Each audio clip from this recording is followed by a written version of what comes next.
Okay, so like I was saying before, these problems aren't any different from stuff that we've done in the past.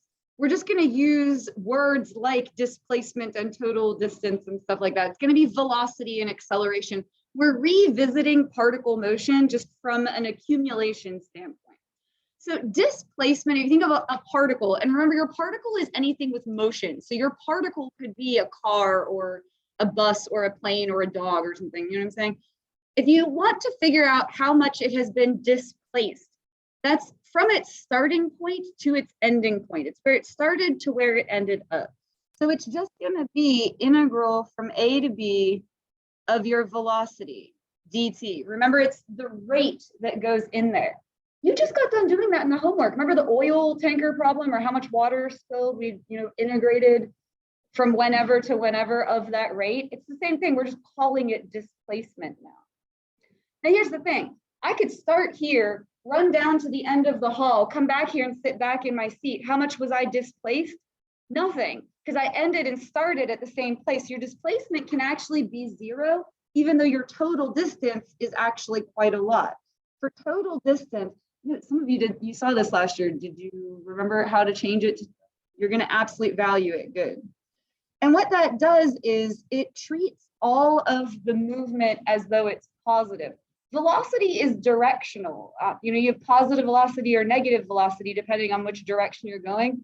That will just treat it all like it's positive. So you could actually have a 0 displacement, but quite a large total distance. Position is where the particle is, and that is the initial condition plus displacement. It's the initial condition plus displacement. Again, you did this in the homework, that one that we just had up here that was 800 plus integral whenever to whenever. You take where you started plus how it's changed. We're just calling it position. We're doing position, velocity, acceleration. Okay.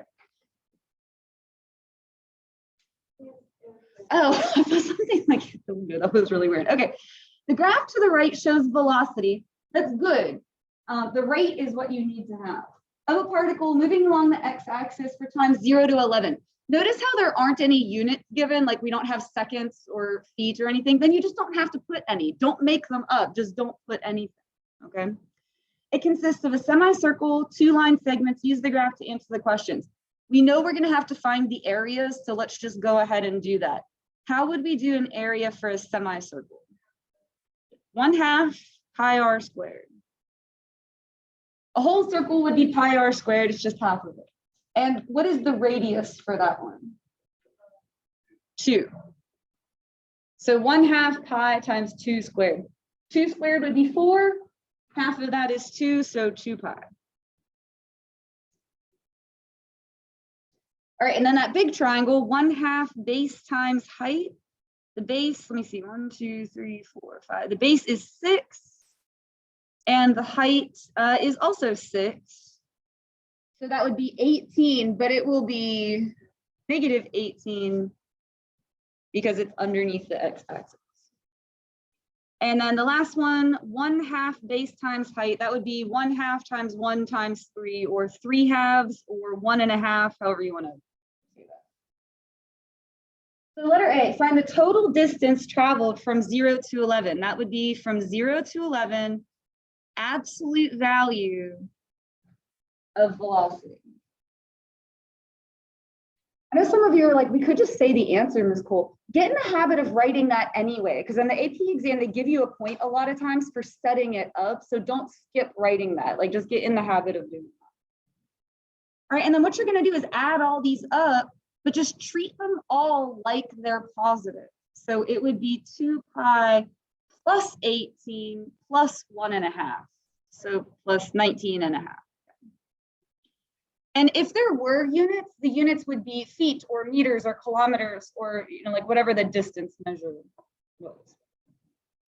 All right, find the value of this and explain its meaning. Okay, that is going to involve a vocabulary word.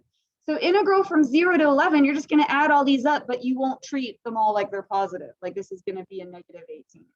So it would be 2 pi minus 18 plus 1.5. So that would be good.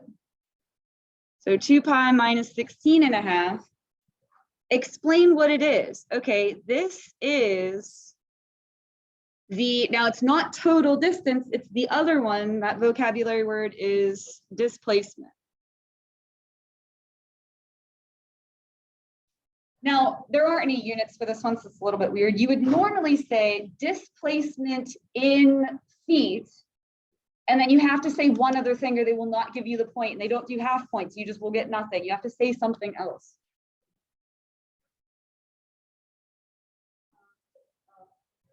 From 0 to 11. Yeah, you have to mention that. And it would normally be from 0 to 11 minutes or hours or seconds or whatever. I have ones on here that have units, but this one just didn't have them. Letter C, if the initial position of the particle is 0 to, now I started this one at 0. Sometimes they don't start it at 0 though. Sometimes they'll start it somewhere else. So be, extra careful. Say that that's 2, find the position at time 11.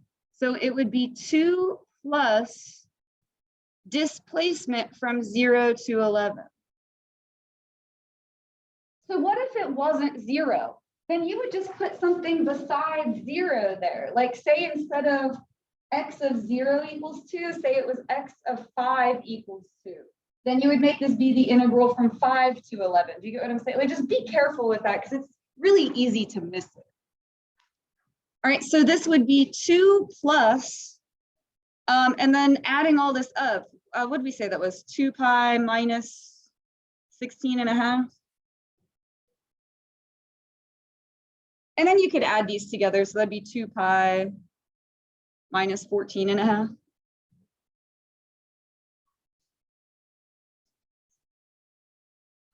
All right, this one we're going to need a calculator for. This is about our hot air balloon. We actually did this problem before. Now we're like revisiting it from the accumulation standpoint. The rate given by kilometers per hour, which you want to be given the rate, that's the helpful thing, that's what you want to be given, is given by this times 0 to 4 times in hours. Assume the balloon is initially where? Your initial condition is 0. So I'm going to write 0 plus. You technically don't need it, but just I want you to understand that if there was one, you'd have to put that there. So let's go ahead and type this in and take a look at it. So go to y equals, clear out whatever's in there, and type in this equation instead. And then don't get all excited and hit graph.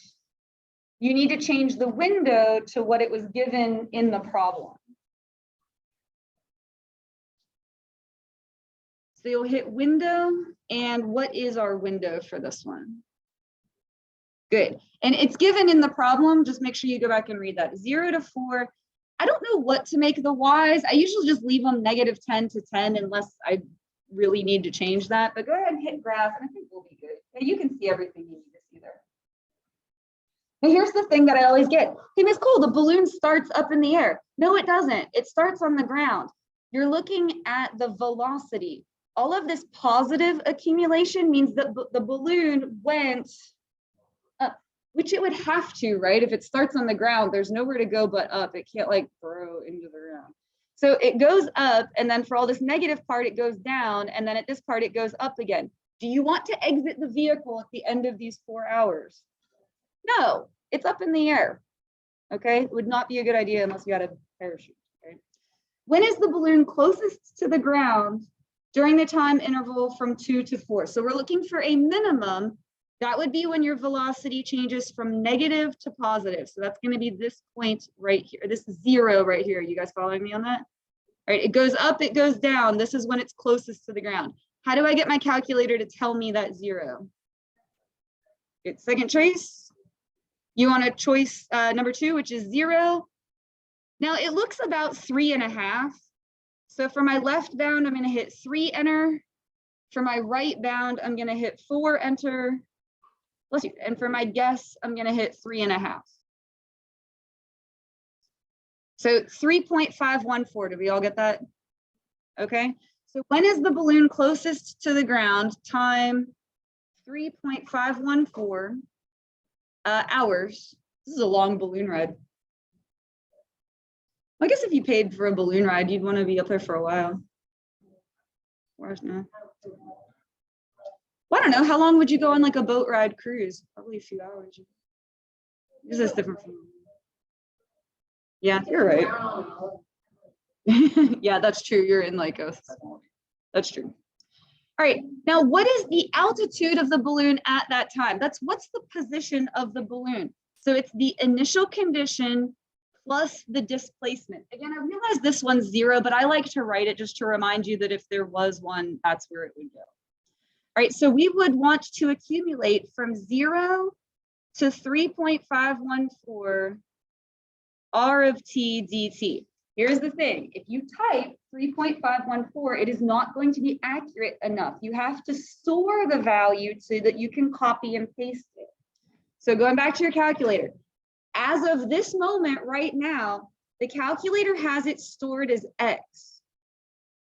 So go back to your home screen, just quit out of there, hit X, enter, that will bring it back, X, enter, and then store it as A, or whatever letter you want, but I just always do A. Store alpha A, enter, store alpha A, enter. That's cool, why can't we just leave it as X? Because X is gonna be your variable in the integral and you can't have it be both. Okay. So then we're gonna type this in. It will be integral from 0 to A, and that's copy and pasting that value in there for us. And then your R of T equation right.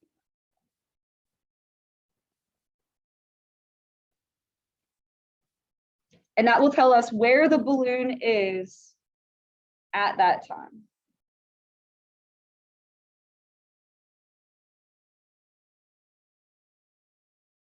Do you get 1.348 from your calculator? Okay. What would be the units for that? Good. It's just where the balloon is. So that would just be kilometers. So 1.348 kilometers. What's that? Kilometers. I know we should just like switch to metric. Like the whole rest of the world is here we are with our feet and our inches. I'm gonna be honest because we didn't grow up with it. Like I struggle. Does anyone else struggle with metric? I do, and that's embarrassing. But it's like you don't grow up with it. Yeah. All right. Letter B says find the value of this.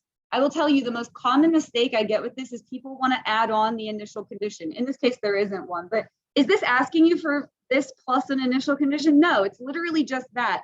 Now, if you want to save yourself some typing, go back and bring back the one we just did. And all you have to do is change the A to a 4. And you can type right over top of it. So just bring back what you just did, change the A to a 4 and hit enter. That'll just save you some button pushing. Now, I usually just truncate, but 666 sounds kind of evil. So I'm going to do 2.667 for this one. And then we have to say what that means in the context of the problem. There's not an absolute value. So what's the vocabulary word we want to use? Displacement. All right, this is the displacement in kilometers. We have units for this one. If it feels like essay writing, that's what it is. You want to view the AP exam as essay writing. This is the displacement in kilometers. You have to say something else. Good. Oh, during the interval, I like that. I usually just write from. During the interval, 0 to 4 hours. Good. Okay. I do not want you to lose a point over that. But again, they don't do half points. And if you leave this off, they'll just give you, they won't give it to you. Go ahead.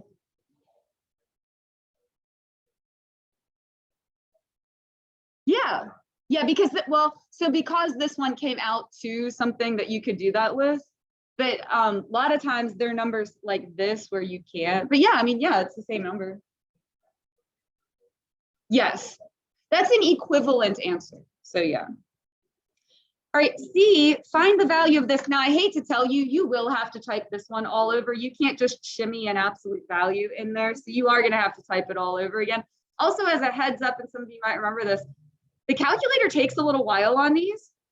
It's like you're giving the calculator something to think about. Like you've reached such high level of mathematics that your calculator is like, hold on a second. So just don't hit any buttons when you do that. Just let it think.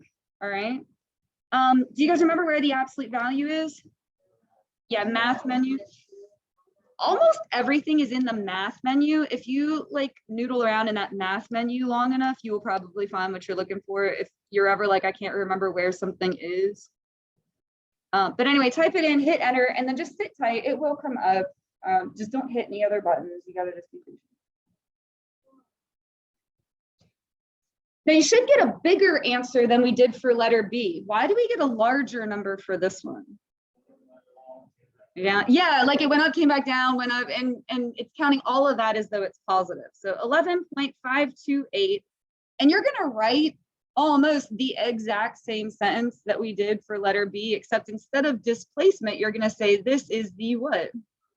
Total distance.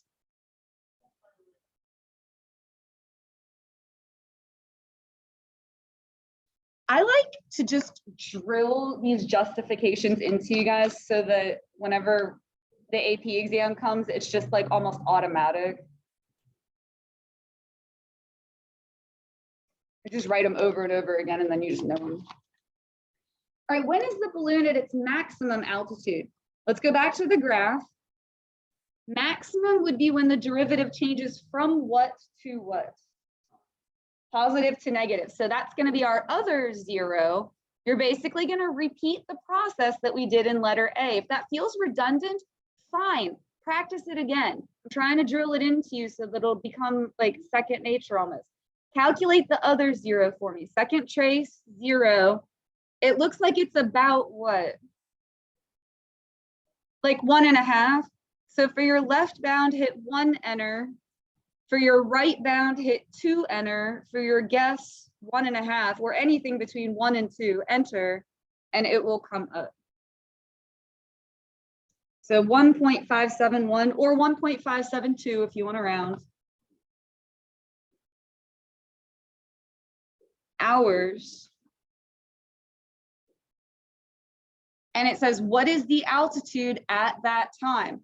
It's the initial condition plus the displacement. Again, the initial condition for this one is 0. I just write it so that you know that that's where it would go. You cannot type 1.571 or your final answer will not be accurate enough. You have to store it and have it do a copy paste. So we're going to go back to the home screen, hit X, enter, store it as A, store alpha A, enter, and then go ahead and type it in.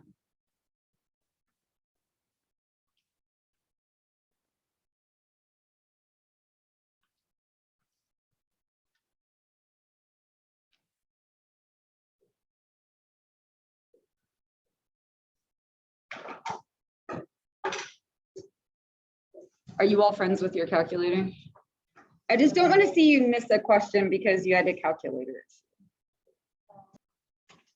All right, so this one's given to us in a table.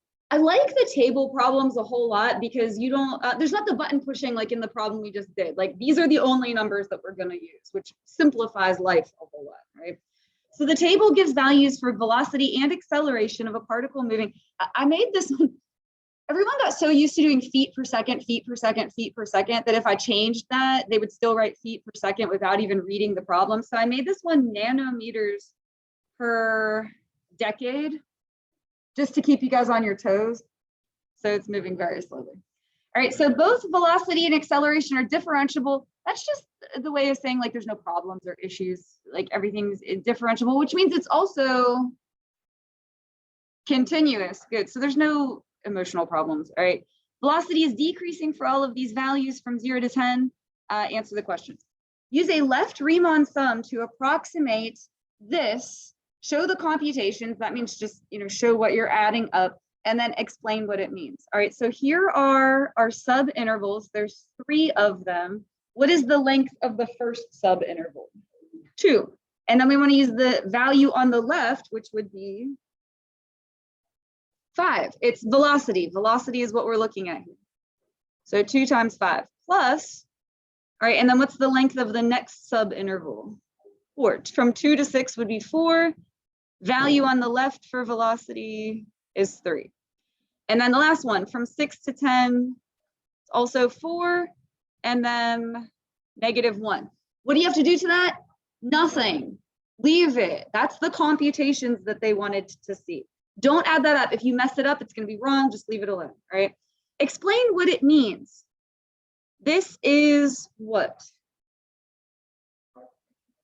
It isn't, okay, that's really good. We didn't find an actual value. It's an approximation. So, but you don't have to say that because they said it in the problem. You can if you want to, but I'm looking for a vocabulary word here. Displacement, good. This is displacement. And good, thank you for bringing that up, Jack. It is technically an approximation of displacement if you want to be real particular about it, but you can just say this is displacement in nanometers from 0 to 10 decades. Which I just think is funny. It's funny. But yeah, it's like a glacier. All right, is the approximation that we just found greater than or less than? So is this an overestimate or an underestimate? Look at what is happening to the values of velocity. What are they doing? Decreasing. I usually just go like this. Draw something that's decreasing, or set your pencil on the paper that's decreasing. Did we find a left sum or a right sum? The left side is higher up than the right side. So this is an over approximation, or an overestimate. Because velocity is decreasing and it is a left sum. Those are all of the things that you have to mention. You have to say overestimate because that's, you know, the answer. Velocity is decreasing and it's a left sum. That's like kind of your checklist. Those are all the things that you've got. So letter C, approximate that using a trapezoidal approximation with the 3 sub-intervals. Show the computations. That means just leave it alone. And then explain what it means. Okay, so our first one, how do you do a trapezoid? Do you guys remember? Okay, 1/2. Yeah, it's the height, but they're all like on their sides. So for the first one, it would be 2. And then you have to add the bases together. So it would be 5 plus 3. I'm going to move this up. You guys have the table on your paper in front of you. I can't show them both at the same time. It's not going to fit. But the next one would be 1/2 times what? Good, 4. And then 3 plus 1. Hey, but Miss Cole, isn't it negative? Yeah, but absolute value. So treat them all like they're positive, right? Plus the last one, 1/2 times from 6 to 10 is 4. And then 1 plus 8. Again, treat them all like they're positive. Now you're going to write for the justification, or not justification, but like the explanation of what it means. It is going to be this sentence over again, except instead of displacement, you will say, I like that word total to be in there, but total distance traveled, okay? This is the total distance in nanometers from 0 to 10 decades. It's cool, we've written it so many times, I know. I'm making you do it over and over and over again so that it won't bother you later on when you see that, like justify and explain. Because I know that those words like strike dread into our heart, right? Like explain what this means.